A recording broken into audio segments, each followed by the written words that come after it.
Hello everyone, আশা করি সবাই খুব ভালো আছো। আজকে চলে এসো একটা খুব ইন্টারেস্টিং বিষয় আমরা শিখে নিই। যখন অ্যাক্টিভ থেকে প্যাসিভ ভয়েস আমরা করি তখন সেক্ষেত্রে বিভিন্ন রকমের রুলস আছে। তার মধ্যে একটা খুব ইন্টারেস্টিং রুল হলো যেখানে দেখা যায় ডাবল অবজেক্টসের ব্যবহার হচ্ছে। আজকের আলোচনার বিষয় হলো সেটাই। যদি দেখা যায় এরকম সেন্টেন্স আছে যেখানে ডাবল অবজেক্টস আসছে, এরকম ডাবল অবজেক্টসের যদি ব্যবহার হয় তখন সেক্ষেত্রে সেন্টেন্সটা আমরা কিভাবে করব, যখন প্যাসিভে সেটাকে অ্যাক্টিভ থেকে প্যাসিভে নিয়ে যাব তখন কিভাবে বা কিভাবে করতে পারি। এখন ডাবল অবজেক্টস বলতে কিসের কথা বলছি? ডাবল অবজেক্টস এই সেন্সে যে অবজেক্টের আমরা যে ধরনগুলো জানি, একটাকে বলা হয় ডিরেক্ট অবজেক্ট, রাইট? একটাকে বলা হয় ডিরেক্ট অবজেক্ট আর একটাকে বলা হয় ইনডিরেক্ট অবজেক্ট। এই ডিরেক্ট আর ইনডিরেক্ট অবজেক্ট কোনটা? যখন এমন ধরনের অবজেক্ট হয় যে অবজেক্টটা হোয়াটের অ্যান্সার হয়, অর্থাৎ তুমি কাউকে কোনো একটা কিছু জিনিস দিলে, যে জিনিসটা দিলে ওই জিনিসটা হচ্ছে ডিরেক্ট অবজেক্ট।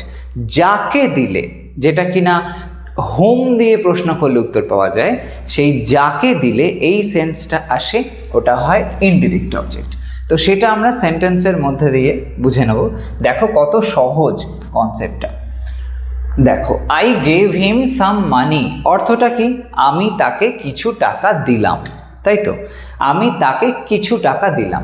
আমরা যখন ছোট্ট একটু ছিলাম তখন সেই সময় আমাদের যখন ইংরেজিতে সাবজেক্ট, ভার্ব, অবজেক্ট এগুলোকে ফাইন্ড আউট করতে শেখানো হচ্ছিল, তখন কি বলা হয়েছিল একটুখানি মনে করো? ভার্বকে প্রশ্ন করতে বলা হয় হু দিয়ে। যদি হু দিয়ে প্রশ্ন করা হয় উত্তর যেটা আসে সেটা হয় সাবজেক্ট। যদি ভার্বকে আমরা হোয়াট দিয়ে প্রশ্ন করি বা হুম দিয়ে প্রশ্ন করি, যেটা উত্তর আসে সেটা হয় অবজেক্ট। এই সেন্টেন্সটার মধ্যে ভার্ব কোনটা? ভার্বটাকে ফাইন্ড আউট করা সব থেকে সহজ। যেটা ভার্ব হয় সেটা সেন্টেন্সে কাজ বোঝাবে। তাহলে এই যে সেন্টেন্সটা আই গেভ হিম সাম মানি, এই গেভটা হলো ভার্ব, কারণ গেভটার মধ্যে দিয়ে একটা কাজ বোঝানো হচ্ছে, যে দেওয়া হলো, তো দেওয়াটা একটা কাজ বোঝাচ্ছে। তো এই যে শব্দটা গেভ, এটাকে যদি আমি প্রশ্ন করি যে কে দিল, উত্তর আসছে আমি দিলাম, তাহলে আমি হলো সাবজেক্ট, বোঝা যাচ্ছে। এবার যদি বলি কি দিল, এইটা হবে অবজেক্ট। কি দিল না, কিছু টাকা দিল, সাম মানি, তাহলে এটা হলো অবজেক্ট। যে জিনিসটা দেওয়া হলো, যেটা হোয়াটের আনসার আসছে, সেটা হলো ডিরেক্ট অবজেক্ট। এবার যদি তুমি বলো কাকে দিল, হুম দিয়ে প্রশ্ন করলে হুমের উত্তর যেটা হবে সেটা হবে ইনডিরেক্ট অবজেক্ট। তো এটা হলো ইনডিরেক্ট অবজেক্ট। ওকে, এই যে দুটো অবজেক্ট সেন্টেন্সের মধ্যে রয়েছে, তুমি দুটো অবজেক্টকে প্রথম দিকে এনে ব্যবহার করে সেই মতন ভয়েস চেঞ্জ করতে পারো, অর্থাৎ প্যাসিভে সেন্টেন্স বানাতে পারো। কীরকমভাবে দেখা যাক। প্রথমে আমরা ডিরেক্ট অবজেক্টটাকে ফার্স্টে নিয়ে আসবো, সেই অনুযায়ী আমরা চেঞ্জ করব। দেখা যাক, সাম মানি ফার্স্টে আছে, নিয়ে আসা যাক। সাম মানি লিখলাম, সাম মানি কিছু টাকা। কিছু টাকা কি দেওয়া হয়েছিল, তাই তো? সাম মানি ওয়াজ, সাম মানি সিঙ্গুলার, তাই জন্য ওয়াজ লিখতে হবে। তারপরে গেভ ছিল, গেভের থার্ড ফর্ম লিখতে হবে, তো সেটা হলো given. Some money was given, কিছু টাকা দেওয়া হয়েছিল। কাকে দেওয়া হয়েছিল? এই যে হিম লেখা আছে একে দেওয়া হয়েছিল। ওকে, যে হিমটা অ্যাকচুয়ালি একটা ইনডিরেক্ট অবজেক্ট আর এটা হলো ডিরেক্ট অবজেক্ট। যাই হোক, তো এই যে হিম শব্দটা, সেটা এখানে আমরা সরাসরি লিখতে পারবো না। সাম মানি ওয়াজ গিভেন টু হিম, এটা লিখতে হবে।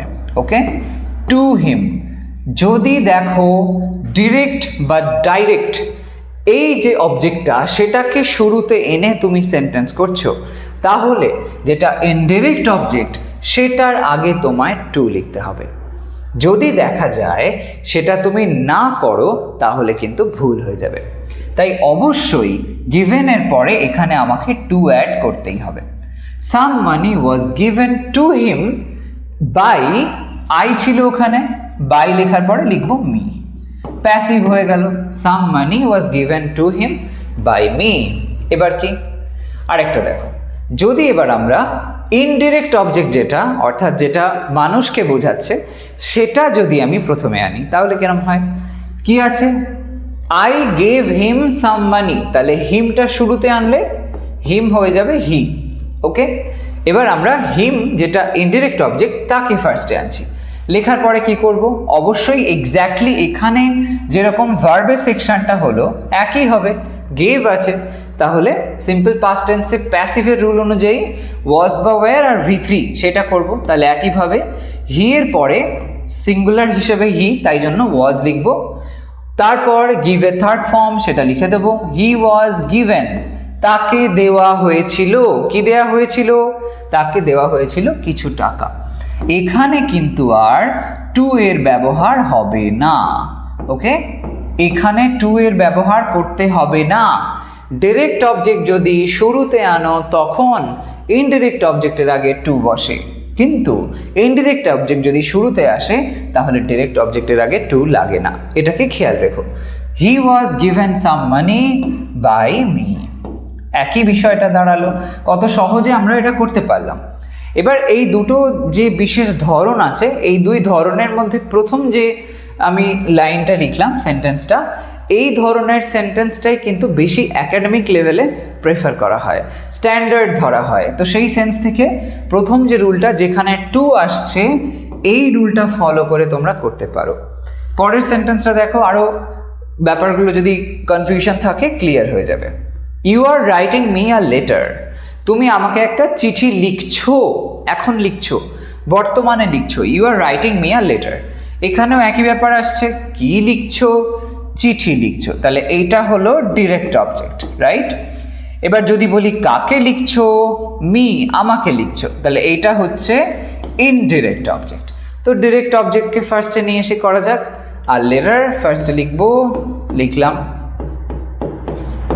লেখার পরে এখানে আছে আর, সেটা তো এখানে হবে না, কারণ সিঙ্গুলার লেটার হচ্ছে সিঙ্গুলার একটা অবজেক্ট এখানে ব্যবহার হয়েছে, তাই জন্য আমাকে ইজ লিখতে হবে। অ্যামিজার, তারপর কি বসবে? অ্যামিজার, তারপরে বিইং, তারপরে V3, এইটা হলো রুল। সে অনুযায়ী এটা আমরা করব। এখানে আছে রাইটিং, আইএনজি আছে, তাই জন্য বিইং ব্যবহার করছি। আর লেটার ইজ বিইং লিখলাম। তারপরে এখানে যেটা রাইটিং লেখা আছে, থার্ড ফর্ম করতে হবে, কি হবে সেটা? রিটেন হবে, রাইট, রোট, রিটেন, সেটা লিখতে হবে। ফাইন, লেখা হলো। আর letter is being written by, না, রিটেন, তারপরে মি রয়েছে, ইনডিরেক্ট অবজেক্ট, সেটা লিখতে হবে। আর letter is being written to me, শুধু মি লিখলে কিন্তু হবে না, ভুল হয়ে যাবে। আর letter is being written to me by কে? বাই ইউ, তো সেটা লিখতে হবে। আর letter is being written to me by you. পরেরটায় যদি আমরা একই প্রসেসে এবার ইনডিরেক্ট অবজেক্টটা ফার্স্টে নিয়ে আসি, তাহলে কি হবে? মি ছিল, শুরুতে নিয়ে আসো, আই লিখবো। আই এর পরে তো অ্যাম বসে, সেটা লিখবো। বিইং লিখবো, ঠিক যেরকমটা এখানে হয়েছে একই ফরম্যাট হচ্ছে, শুধু ইজটা পাল্টে অ্যাম হয়ে গেল, কারণ আই রয়েছে। আই অ্যাম বিইং রিটেন, আমাকে লেখা হয়েছিল। আই অ্যাম বিইং মানে হচ্ছে, আমাকে লেখা হচ্ছে কি? একটা চিঠি, আমাকে লেখা হচ্ছে একটি চিঠি। I am being written a letter by কে? বাই ইউ, যেরকমটা আগে হয়েছে, এক্স্যাক্টলি সেম প্রসেস। তাহলে বাংলার অর্থগত দিক থেকে দেখতে গেলে দুটো লাইনের ট্রান্সলেশন করলে এরকম শোনাচ্ছে। আর letter is being written to me by you, একটি চিঠি আমাকে লেখা হয়েছিল তোমার দ্বারা। প্রথম সেন্টেন্সটা এরকম অর্থ। দ্বিতীয় সেন্টেন্সে কেমন অর্থ আসছে? আমাকে, I am being written a letter, আমাকে একটি চিঠি লেখা হয়েছিল তোমার দ্বারা, এরকমভাবে। মানে বিষয়টা একই সাউন্ড করলো, কিন্তু জাস্ট এই স্ট্রাকচারটা একটু আলাদা হচ্ছে। তো এই ফ্যাক্টটাকে একটু খেয়াল রাখবে। দ্বিতীয়টা দেখো একই প্রসেসে কি করা যায়। I shall gift you my phone, shall আছে, তার মানে ফিউচার টেন্স আছে। তো my phone, I shall gift you my phone, উপহার দিয়ে দেব, আমি তোমাকে আমার ফোনটা উপহার দিয়ে দেব, এই কথাটা। তো এই যে সেন্টেন্সটা বলেছে, প্রশ্ন করলে কি উপহার দেব, উত্তর আসছে মাই ফোন, তাহলে এটা ডিরেক্ট অবজেক্ট। কাকে উপহার দেব, তোমায় দেব, তাহলে ইউ হলো ইনডিরেক্ট অবজেক্ট। একইভাবে প্রথমে আমরা এই ডিরেক্ট অবজেক্ট নিয়ে করি, তো মাই ফোন লিখলাম। আমার ফোনটি উপহার দিয়ে দেওয়া হবে, এই কথাটা লিখতে হবে। মাই ফোন, শ্যালটাকে তুমি শ্যাল রাখতে পারো, উইলও করতে পারো, এক্ষেত্রে উইল করলে সাউন্ডটা বেটার করে। মাই phone will be gifted, my phone will be gifted, কাকে দেয়া হবে? তোমাকে দেয়া হবে। টু ইউ, টু আসবে তাই তো, my phone will be gifted to you by me, by me হলো। এবার আমরা ইনডিরেক্ট অবজেক্টটাকে নিয়ে আসবো। তো ইনডিরেক্ট অবজেক্ট আছে ইউ, সেটাকে শুরুতে লিখতে হবে, ইউ লিখলাম। লেখার পরে একই প্রসেসে ইউ উইল বি দিলাম গিফটেড, তোমাকে উপহার দেওয়া হবে। ইউ উইল বি গিফটেড, কি দেওয়া হবে উপহার? একটা ফোন, মানে আমার ফোন, মাই ফোন যেরকম আছে সেটা লিখতে হবে, my phone. You will be gifted my phone by me, you will be gifted my phone by me.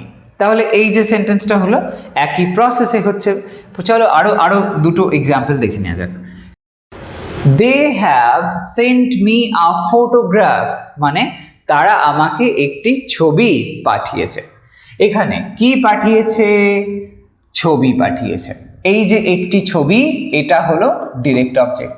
যদি বলা হয় কাকে পাঠিয়েছে? মি, এটা হলো ইনডিরেক্ট অবজেক্ট, রাইট? তো সেই সেন্স থেকে আমরা এবার এটা করলে একইভাবে আগে যেরকম করেছি, ফার্স্টে ডিরেক্ট অবজেক্টটা দিয়ে যদি করি তাহলে আ ফটোগ্রাফ ফার্স্টে লিখতে হবে। আমার করার আগেই তোমরা করে দাও। আ ফটোগ্রাফ লেখার পরে কি করব? হ্যাভ আছে, রুল হলো হ্যাভ বা হ্যাজ থাকলে তখন সেখানে তারপরে যদি ভার্বের থার্ড ফর্ম থাকে তখন আমরা ওই হ্যাভ বা হ্যাজ সাবজেক্টের জায়গায় অবজেক্ট আসবে, অবজেক্ট অনুযায়ী হ্যাভ বা হ্যাজ, তারপরে বিন ভি3 করি, ভার্বের থার্ড ফর্ম করি, সেটাই করব। আ ফটোগ্রাফ সিঙ্গুলার, তাই জন্য হ্যাজ হবে। তারপরে কি লিখবো? বিন লিখবো। A photograph has been, a photograph has been কি? সেন্ট, সেন্ট এটাই থার্ড ফর্ম হয়ে যাবে। অলরেডি এখানে থার্ড ফর্ম আছে, কারণ পারফেক্ট টেন্সে থার্ড ফর্ম অলরেডি থাকে। আ ফটোগ্রাফ হ্যাজ বিন সেন্ট, তারপরে কি করতে হবে? মি তো সরাসরি লেখা যাবে না, টু করতে হবে। টু মি বাই, কার দ্বারা? দে আছে, দেটা হয়ে যাবে them, by them, as simple as that. তারপর নেক্সট ওয়ার্ড একই প্রসেসে করলে। এবার যদি আমরা ইনডিরেক্টটাকে দিয়ে করি, ইনডিরেক্ট যেরকম আগে হয়েছে, মি আছে, তাহলে প্রথমে আই আসবে, আই এর পরে এখানে হ্যাভ ব্যবহার হবে, আই হ্যাভ লেখার পরে বিন লিখবো। একইভাবে আই হ্যাভ বিন সেন্ট লিখবো, আই হ্যাভ বিন সেন্ট, আমাকে দেওয়া হয়েছে। কি দেওয়া হয়েছে? আমাকে দেওয়া হয়েছে একটা ফটোগ্রাফ, পাঠানো হয়েছে, আমাকে পাঠানো হয়েছে একটা photograph. I have been sent a photograph লিখলাম। তারপর কি না, by them, I have been sent a photograph by them. ব্যাস, একদম সিম্পল ব্যাপার। পরের সেন্টেন্সটা কি বলছে? We were serving them food, আমরা ওদেরকে খাবার পরিবেশন করছিলাম। আমরা কি পরিবেশন করছিলাম? খাবার। তাহলে এটা হলো ডিরেক্ট অবজেক্ট। কাদের পরিবেশন করছিলাম? তাদের, এটা হলো ইনডিরেক্ট অবজেক্ট। একই প্রসেস। তো প্রথমে ডিরেক্ট অবজেক্ট নিয়ে করা যাক। ফুড লিখবো ফার্স্টে, ফুড এটা সিঙ্গুলার, তাই জন্য ওয়াজ ব্যবহার হবে।